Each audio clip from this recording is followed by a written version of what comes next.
Hallo kykers en welkom by nog 'n episode van Erongo Talk, julle gunsteling en hoogs betroubare aanlyn nuusbron. Ons kuier in ons ateljee hier by Platz Am Meer Mall in Swakopmund. Op vandag se program vertel minister Kali Sluitwan waarom watervoorsiening infrastruktuur in die Erongo streek relatief veilig is vir die volgende 25 jaar. Maar eerste op die lys is ons kalenderdag en vandag vier ons internasionale verpleersdag. Geniet die klip.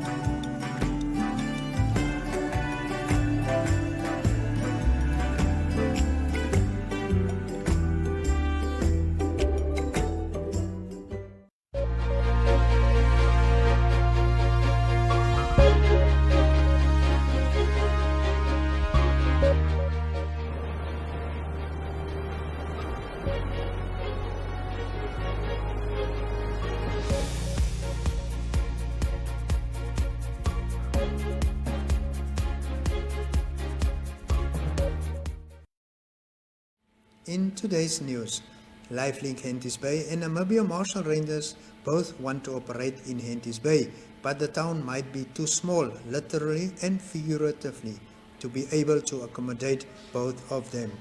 Lifelink recently indicated, due to financial unsustainability, it was going to cease its operations there after a decade of service.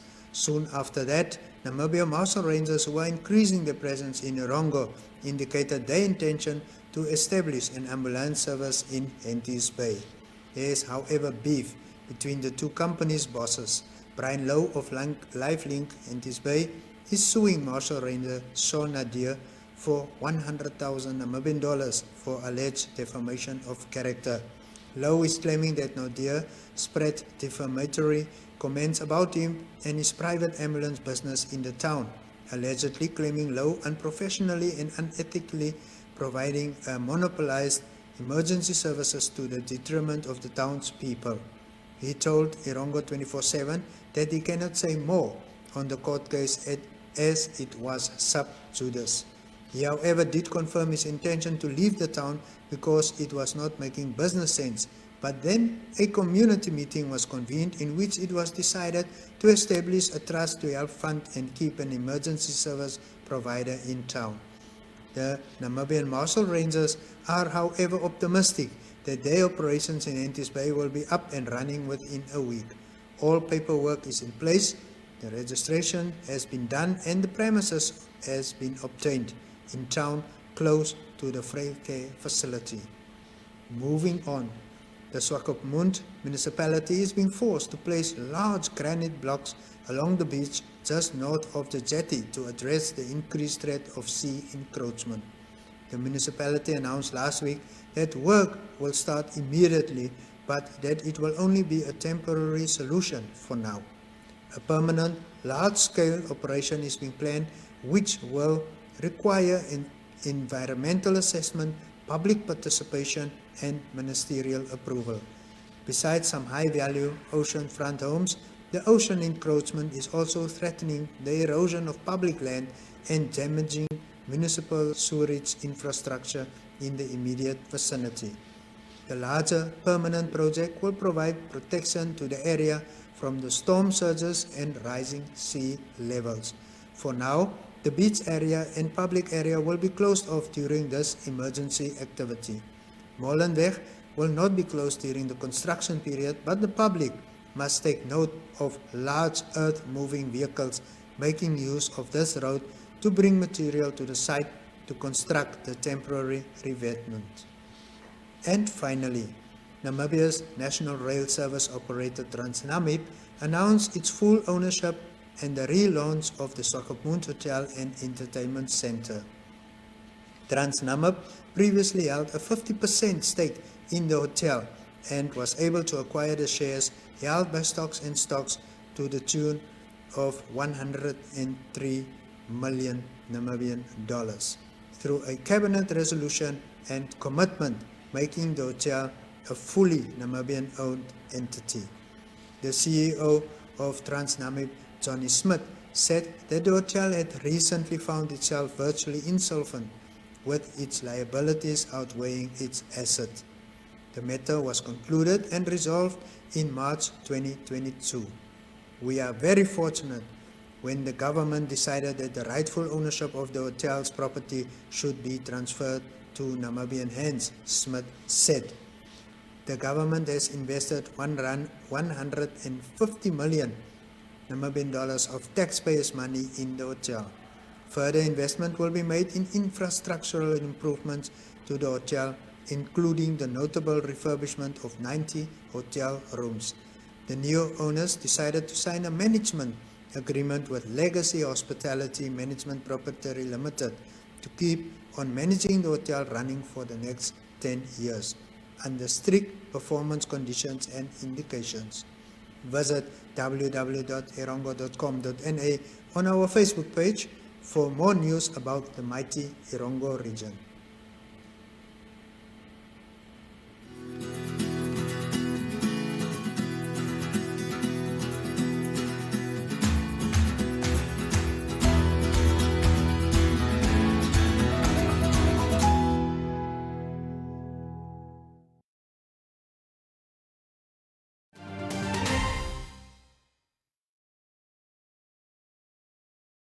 Rossing uranium mine at Arandis secured its water supply capacity by 60,000 cubic meters with the construction of 6 water reservoir tanks worth $105 million. The reservoirs were officially inaugurated last Thursday by the Minister of Agriculture, Water and Land Reform, Kalle Schletwein.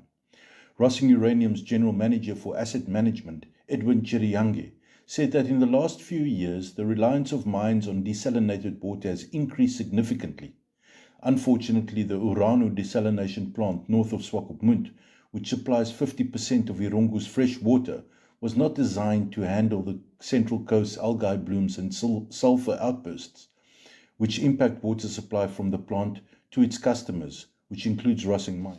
Over the last few years, the trend of water outages as a result of the interruption in terms of the water supply has been so significant that between 2017 and 2020 alone, the total number of outages as a result of insufficient water supply totaled to 59 days of production outage. That equated to 464 tons of uranium in lost production. That alone, looking at the year 2020, the total number of days we lost as a result of water interruption was 24 days, with a total of 192 tons of uranium lost in that process. This was when the mine approved the construction of the reservoir to mitigate the impact of water losses. The mine uses about 8,000 cubic meters of water a day. If there was a supply disruption now, the new reservoir would ensure the mine has nearly 8 days of stored water, during which time the desalination issues with the algae bloom should be resolved for the continuation of normal supply. Schletwein said the new reservoirs formed part of the sustainable water supply strategy for the mine and to assist in easing the pressure on the existing adjacent dam water infrastructure. He said that water supply in Erongo is relatively secure for the next 25 years as water extraction capacity has been increased and all water supply infrastructure has been replaced and upgraded. Actually, the groundwater resources are very healthy, and we are in the process of being able to sustainably abstract a little bit more than in the past. So we are very proud actually to say that we are looking well after the groundwater resources. They are in good shape, have overhauled and replaced the total infrastructure of both groundwater resources that supply the West Coast. It's from the Quisep and the Omdel to Swakopmund. The total infrastructure is upgraded and replaced, and it has now a lifespan till 2037. Schletwein said that the Quisep aquifer's ability has been remeasured and new compartments have been opened that will increase the capacity of sustainable groundwater withdrawal. He also mentioned that the government, in collaboration with NamWater, is in the final stages for commencing the actual public-private partnership procurement stage to construct another desalination plant at the coast, which will increase water supply of desalinated water to the central areas, but also support water supply to the rest of the region and even Botswana. We have now taken the next step to proceed with procuring a second desalination plant to augment what I said earlier, the very quickly rising demand for water in this region. This is envisaged to be a modular desalination facility, which is scalable to further supply desalination water to not only the coastal areas, but also the central areas first. And as a third phase, we are anticipating a much larger facility that will supply the dry areas in our eastern part of the country and some parts of Botswana. So it's in the first phase that is dedicated for only the west coast area up to, say, the escarpment, that is Uys, Karabuk, Usakos, those places must be reachable by that plant. And I just wanted to share with you that we have now taken the next step. It is not anymore a question whether or not we will build it, we will build it. And we have fast-tracked it because of the increasing demand.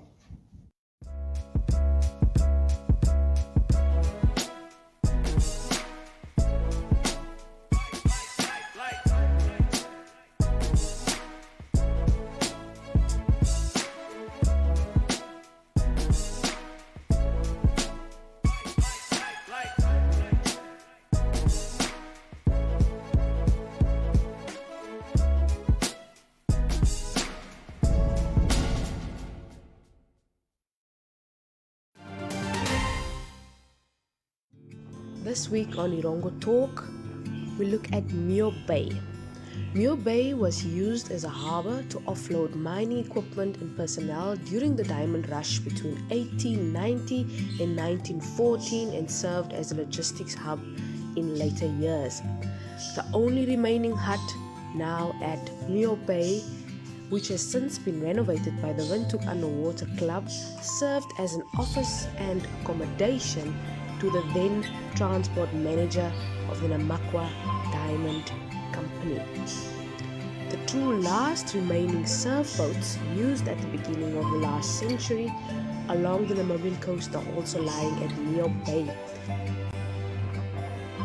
These boats, being highly maneuverable, were used in West Africa to transport goods and passengers from ship to shore and vice versa.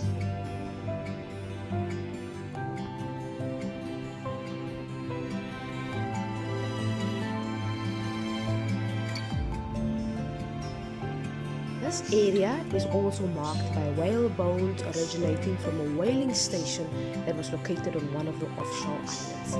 Join us again next week on Erongo Talk. Adam Tas is coming to Windhoek to help build a brighter future for education. Join us at the Sounds of Caring concert at Windhoek High School Vegkop on 20 and 21 May, where he will be performing with Von Arends and Rian Smith. Tickets cost $200 Namibian and are available via eticket.my.na. All proceeds go towards the African Child Development Trust.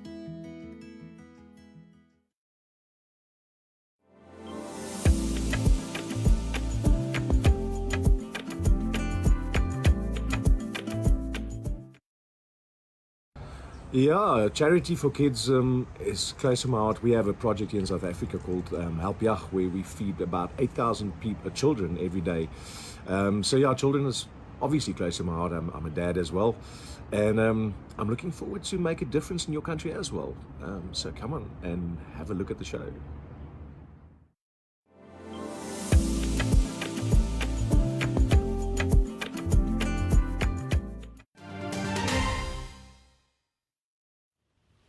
Grumpy returned from the mighty Okavango with great success and sightings of some crocodiles and hippos.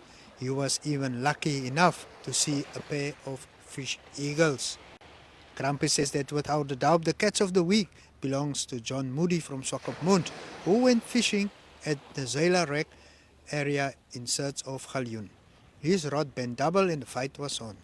After a few moments he realized that it wasn't a big galjoen but a very rare spotted grunter. He used white mussel as bait. These spotted grunters are usually found in areas at the southern tip of Africa like Port Alfred. They are delicious and make for great eating. Garth Eiberg also landed a decent steenbras this past week. Kobus Mostert probably had the most fun this past week. He got stuck into a big kop. Kobus used pilchards as bait and cast his bait out as far as possible. After a few tense moments, the massive kop was lying peacefully on the shore. He quickly took some photos and then released the fish. Great job. That's our breeding stock that he released, so it's hats off to you, Kobus. The week was more or less as expected, with mostly galjoen being targeted. A few undersized ones were landed in between the larger fish. Mile 32 did great as well as Zela Wreck. The anglers hit mile 14 and then worked their way back to Swakopmund. Some loose seaweed in certain areas gave the anglers some grey hair. It's definitely not much fun to pull in a bunch of seaweed. This usually results in anglers quickly packing up and moving to a better angling spot. The conditions for the week seems to be relatively calm, with some more swell expected this weekend. That should again bring some sought after galjoen on the bite. And with that we conclude our fishing report for today.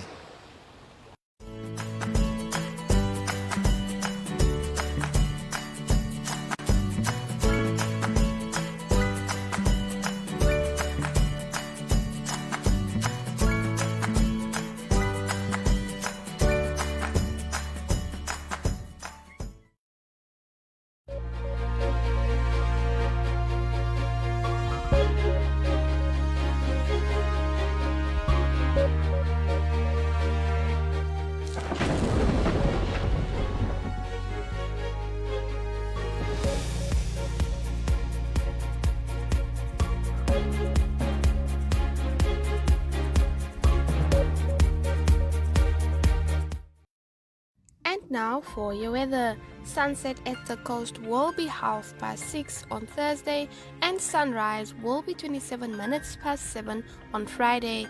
Walvis Bay will have a maximum of 22 degrees Celsius on Thursday, and for Friday a minimum of 12 degrees Celsius and a maximum of 21 degrees Celsius. A 15 knot south-southwesterly wind will prevail. Swakopmund will have a maximum of 21 degrees Celsius on Thursday, and on Friday a minimum of 12 degrees Celsius and a maximum of 20 degrees Celsius. A 11 knot southwest wind will prevail. Henties Bay will have a maximum of 20 degrees Celsius on Thursday, and for Friday a minimum of 12 degrees Celsius and a maximum of 20 degrees Celsius. A 13 knot south wind will prevail. Arandis will have a maximum of 31 degrees Celsius on Thursday, and for Friday a minimum of 12 degrees Celsius and a maximum of 30 degrees Celsius. A 9 knot south wind will prevail. Usakos will have a maximum of 32 degrees Celsius on Thursday, and for Friday a minimum of 11 degrees Celsius and a maximum of 32 degrees Celsius. A 9 knot south-southeasterly wind will prevail. Karibop will have a maximum of 31 degrees Celsius on Thursday, and for Friday a minimum of 9 degrees Celsius and a maximum of 31 degrees Celsius. A 7 knot north-northwesterly wind will prevail. And lastly, Omaruru will have a maximum of 31 degrees Celsius on Thursday, and for Friday a minimum of 8 degrees Celsius and a maximum of 31 degrees Celsius. A 7 knot south-southwesterly wind will prevail.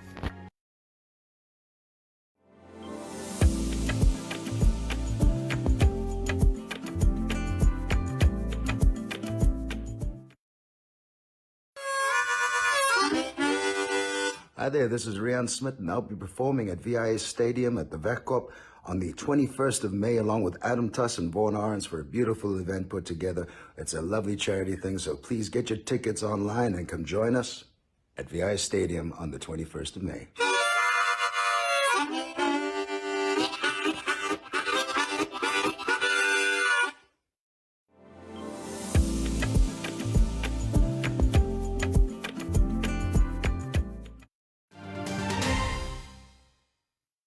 Aan die einde van vandag se program gekom, maar die pret hoef nie hier te stop nie. Sluit gerus daagliks om 2 uur op DStv kanaal 285 of GoTV kanaal 94 by ons aan, of geniet 'n verskeidenheid van programme op ons NMH aanlyn TV kanaal oneup2.com. Julle kan ook toegang tot meer nuus en ander stories op ons splinternuwe webwerf by www.erongo.com.na kry, of volg ons op Facebook, waar daar ook 'n paar kompetisies met ongelooflike pryse beskikbaar is. Vir jou advertensiebehoeftes, kontak ons by erongotalk@synergy.com.na of stuur vir ons 'n WhatsApp of Telegram na 0817 00040. Ek herhaal die nommer vir julle, dit is 0817 00040. Maar vir eers en tot volgende keer sê ek cheerio.